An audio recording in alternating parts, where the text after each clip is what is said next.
Chapter 2. How your habits shape your identity and vice versa. Why is it so easy to repeat bad habits and so hard to form good ones? Few things can have a more powerful impact on your life than improving your daily habits. And yet it is likely that this time next year you'll be doing the same thing rather than something better. It often feels difficult to keep good habits going for more than a few days, even with sincere effort and the occasional burst of motivation. Habits like exercise, meditation, journaling, and cooking are reasonable for a day or two and then become a hassle. However, once your habits are established, they seem to stick around forever, especially the unwanted ones.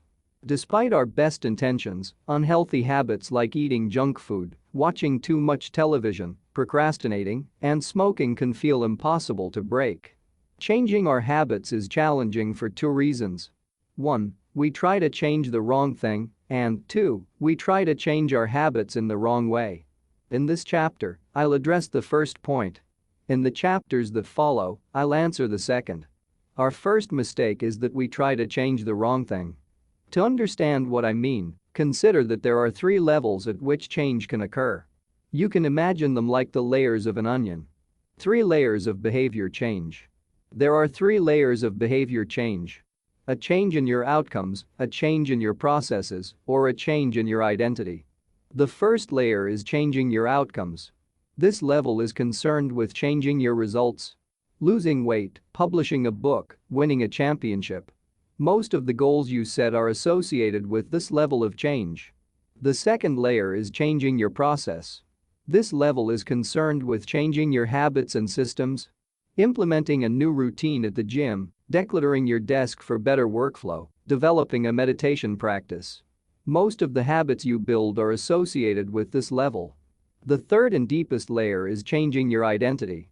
This level is concerned with changing your beliefs.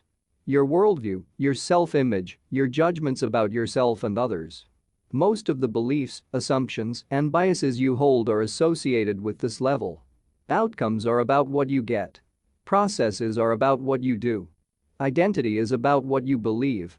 When it comes to building habits that last, when it comes to building a system of 1% improvements, the problem is not that one level is better or worse than another. All levels of change are useful in their own way. The problem is the direction of change. Many people begin the process of changing their habits by focusing on what they want to achieve. This leads us to outcome-based habits. The alternative is to build identity-based habits. With this approach, we start by focusing on who we wish to become. With outcome-based habits, the focus is on what you want to achieve. With identity-based habits, the focus is on who you wish to become. Imagine 2 people resisting a cigarette. When offered a smoke, the first person says, "No thanks. I'm trying to quit." It sounds like a reasonable response, but this person still believes they are a smoker who is trying to be something else. They are hoping their behavior will change while carrying around the same beliefs. The second person declines by saying, "No thanks. I'm not a smoker." It's a small difference, but this statement signals a shift in identity. Smoking was part of their former life, not their current one. They no longer identify as someone who smokes. Most people don't even consider identity change when they set out to improve. They just think, "I want to be skinny," outcome, "and if I stick to this diet, then I'll be skinny," process. They set goals and determine the actions they should take to achieve those goals without considering the beliefs that drive their actions. They never shift the way they look at themselves, and they don't realize that their old identity can sabotage their new plans for change. Behind every system of actions are a system of beliefs. The system of a democracy is founded on beliefs like freedom, majority rule, and social equality. The system of a dictatorship has a very different set of beliefs like absolute authority and strict obedience. You can imagine many ways to try to get more people to vote in a democracy, but such behavior change would never get off the ground in a dictatorship. That's not the identity of the system. Voting is a behavior that is impossible under a certain set of beliefs. A similar pattern exists whether we are discussing individuals, organizations, or societies. There are a set of beliefs and assumptions that shape the system and identity behind the habits. Behavior that is incongruent with the self will not last. You may want more money, but if your identity is someone who consumes rather than creates, then you'll continue to be pulled toward spending rather than earning. You may want better health, but if you continue to prioritize comfort over accomplishment, you'll be drawn to relaxing rather than training. It's hard to change your habits if you never change the underlying beliefs that led to your past behavior. You have a new goal and a new plan, but you haven't changed who you are. The story of Brian Clark, an entrepreneur from Boulder, Colorado, provides a good example. "For as long as I can remember, I've chewed my fingernails," Clark told me. "It started as a nervous habit when I was young and then morphed into an undesirable grooming ritual. One day, I resolved to stop chewing my nails until they grew out a bit. Through mindful willpower alone, I managed to do it. Then, Clark did something surprising. I asked my wife to schedule my first ever manicure," he said. "My thought was that if I started paying to maintain my nails, I wouldn't chew them. And it worked, but not for the monetary reason. What happened was the manicure made my fingers look really nice for the first time. The manicurist even said that other than the chewing I had really healthy, attractive nails. Suddenly, I was proud of my fingernails. And even though that's something I had never aspired to, it made all the difference. I've never chewed my nails since, not even a single close call. And it's because I now take pride in properly caring for them." The ultimate form of intrinsic motivation is when a habit becomes part of your identity. It's one thing to say I'm the type of person who wants this. It's something very different to say I'm the type of person who is this. The more pride you have in a particular aspect of your identity, the more motivated you will be to maintain the habits associated with it. If you're proud of how your hair looks, you'll develop all sorts of habits to care for and maintain it. If you're proud of the size of your biceps, you'll make sure you never skip an upper body workout. If you're proud of the scarves you knit, you'll be more likely to spend hours knitting each week. Once your pride gets involved, you'll fight tooth and nail to maintain your habits. True behavior change is identity change. You might start a habit because of motivation, but the only reason you'll stick with one is that it becomes part of your identity. Anyone can convince themselves to visit the gym or eat healthy once or twice, but if you don't shift the belief behind a behavior, then it is hard to stick with long-term changes. Improvements are only temporary until they become part of who you are. The goal is not to read a book, the goal is to become a reader. The goal is not to run a marathon, the goal is to become a runner. The goal is not to learn an instrument, the goal is to become a musician. Your behaviors are usually a reflection of your identity. What you do is an indication of the type of person you believe that you are, either consciously or non-consciously. Research has shown that once a person believes in a particular aspect of their identity, they are more likely to act in alignment with that belief. For example, people who identified as being a voter were more likely to vote than those who simply claimed voting was an action they wanted to perform. Similarly, the person who incorporates exercise into their identity doesn't have to convince themselves to train.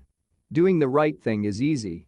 After all, when your behavior and your identity are fully aligned, you are no longer pursuing behavior change.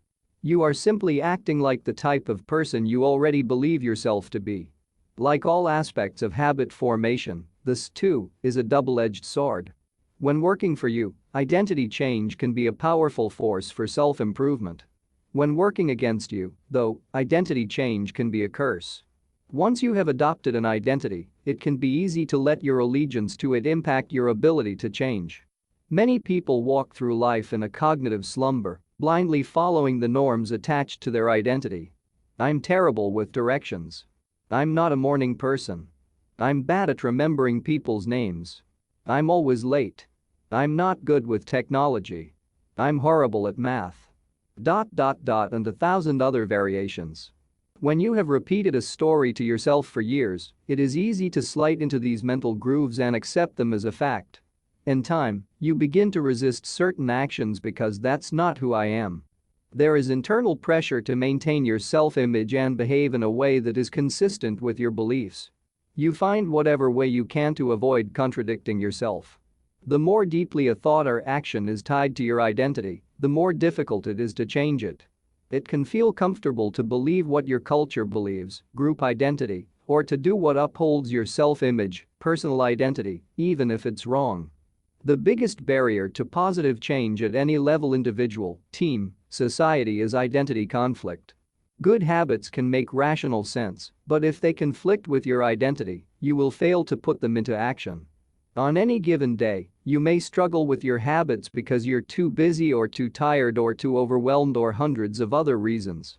Over the long run, however, the real reason you fail to stick with habits is that your self-image gets in the way. This is why you can't get too attached to one version of your identity. Progress requires unlearning. Becoming the best version of yourself requires you to continuously edit your beliefs and to upgrade and expand your identity. This brings us to an important question. If your beliefs and worldview play such an important role in your behavior, where do they come from in the first place? How, exactly, is your identity formed? And how can you emphasize new aspects of your identity that serve you and gradually erase the pieces that hinder you? The two-step process to changing your identity. Your identity emerges out of your habits. You are not born with preset beliefs. Every belief, including those about yourself, is learned and conditioned through experience. More precisely, your habits are how you embody your identity. When you make your bed each day, you embody the identity of an organized person.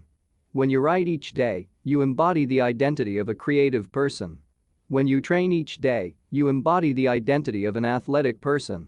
The more you repeat a behavior, the more you reinforce the identity associated with that behavior.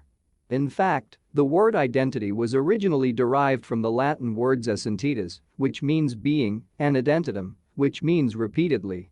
Your identity is literally your repeated beingness. Whatever your identity is right now, you only believe it because you have proof of it. If you go to church every Sunday for 20 years, you have evidence that you are religious. If you study biology for 1 hour every night, you have evidence that you are studious. If you go to the gym even when it's snowing, you have evidence that you are committed to fitness. The more evidence you have for a belief, the more strongly you will believe it. For most of my early life, I didn't consider myself a writer. If you were to ask any of my high school teachers or college professors, they would tell you I was an average writer at best. Certainly not a standout. When I began my writing career, I published a new article every Monday and Thursday for the first few years. As the evidence grew, so did my identity as a writer. I didn't start out as a writer. I became one through my habits.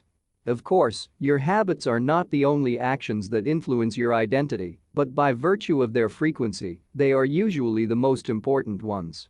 Each experience in life modifies your self-image, but it's unlikely you would consider yourself a soccer player because you kicked a ball once or an artist because you scribbled a picture.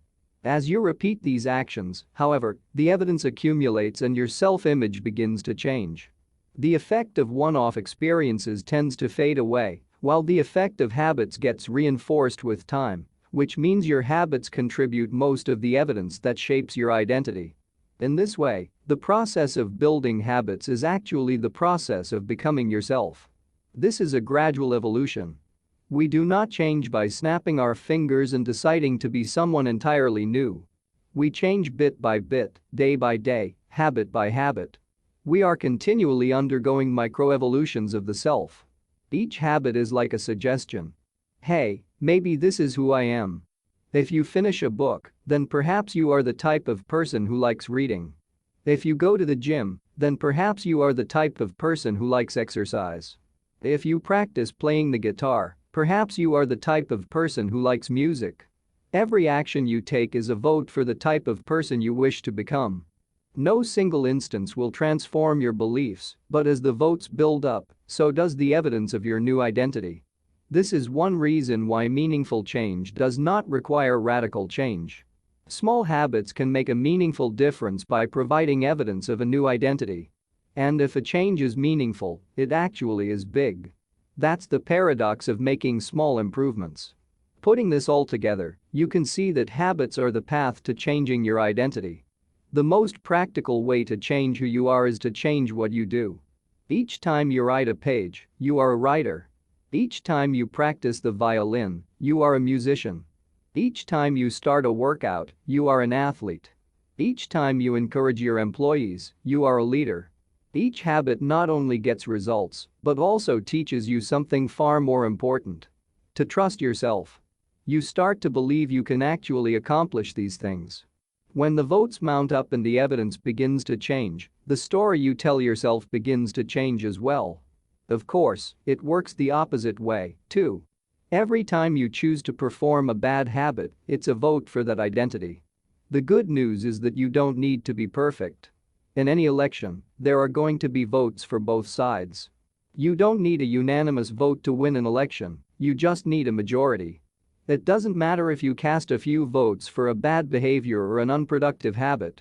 Your goal is simply to win the majority of the time. New identities require new evidence. If you keep casting the same votes you've always cast, you're going to get the same results you've always had. If nothing changes, nothing is going to change. It is a simple two-step process. 1. Decide the type of person you want to be. 2. Prove it to yourself with small wins. First, decide who you want to be. This holds at any level as an individual, as a team, as a community, as a nation. What do you want to stand for? What are your principles and values? Who do you wish to become? These are big questions, and many people aren't sure where to begin, but they do know what kind of results they want. To get six-pack abs, or to feel less anxious, or to double their salary. That's fine. Start there and work backward from the results you want to the type of person who could get those results. Ask yourself, who is the type of person that could get the outcome I want? Who is the type of person that could lose 40 pounds? Who is the type of person that could learn a new language? Who is the type of person that could run a successful startup? For example, who is the type of person who could write a book? It's probably someone who is consistent and reliable. Now your focus shifts from writing a book, outcome-based, to being the type of person who is consistent and reliable, identity-based. This process can lead to beliefs like, I'm the kind of teacher who stands up for her students. I'm the kind of doctor who gives each patient the time and empathy they need. I'm the kind of manager who advocates for her employees. Once you have a handle on the type of person you want to be, you can begin taking small steps to reinforce your desired identity. I have a friend who lost over 100 pounds by asking herself, what would a healthy person do? All day long, she would use this question as a guide. Would a healthy person walk or take a cab? Would a healthy person order a burrito or a salad? She figured if she acted like a healthy person long enough, eventually she would become that person. She was right. The concept of identity-based habits is our first introduction to another key theme in this book. Feedback loops. Your habits shape your identity, and your identity shapes your habits. It's a two-way street. The formation of all habits is a feedback loop, a concept we will explore in depth in the next chapter, but it's important to let your values, principles, and identity drive the loop rather than your results. The focus should always be on becoming that type of person, not getting a particular outcome. The real reason habits matter. Identity change is the North Star of habit change. The remainder of this book will provide you with step-by-step instructions on how to build better habits in yourself, your family, your team, your company, and anywhere else you wish. But the true question is, are you becoming the type of person you want to become? The first step is not what or how, but who. You need to know who you want to be. Otherwise, your quest for change is like a boat without a rudder. And that's why we are starting here. You have the power to change your beliefs about yourself. Your identity is not set in stone. You have a choice in every moment. You can choose the identity you want to reinforce today with the habits you choose today. And this brings us to the deeper purpose of this book and the real reason habits matter. Building better habits isn't about littering your day with life hacks. It's not about flossing one tooth each night or taking a cold shower each morning or wearing the same outfit each day. It's not about achieving external measures of success like earning more money, losing weight, or reducing stress. Habits can help you achieve all of these things, but fundamentally they are not about having something. They are about becoming someone. Ultimately, your habits matter because they help you become the type of person you wish to be. They are the channel through which you develop your deepest beliefs about yourself. Quite literally, you become your habits. Chapter summary. There are 3 levels of change: outcome change, process change, and identity change. The most effective way to change your habits is to focus not on what you want to achieve, but on who you wish to become. Your identity emerges out of your habits. Every action is a vote for the type of person you wish to become. Becoming the best version of yourself requires you to continuously edit your beliefs and to upgrade and expand your identity. The real reason habits matter is not because they can get you better results, although they can do that, but because they can change your beliefs about yourself.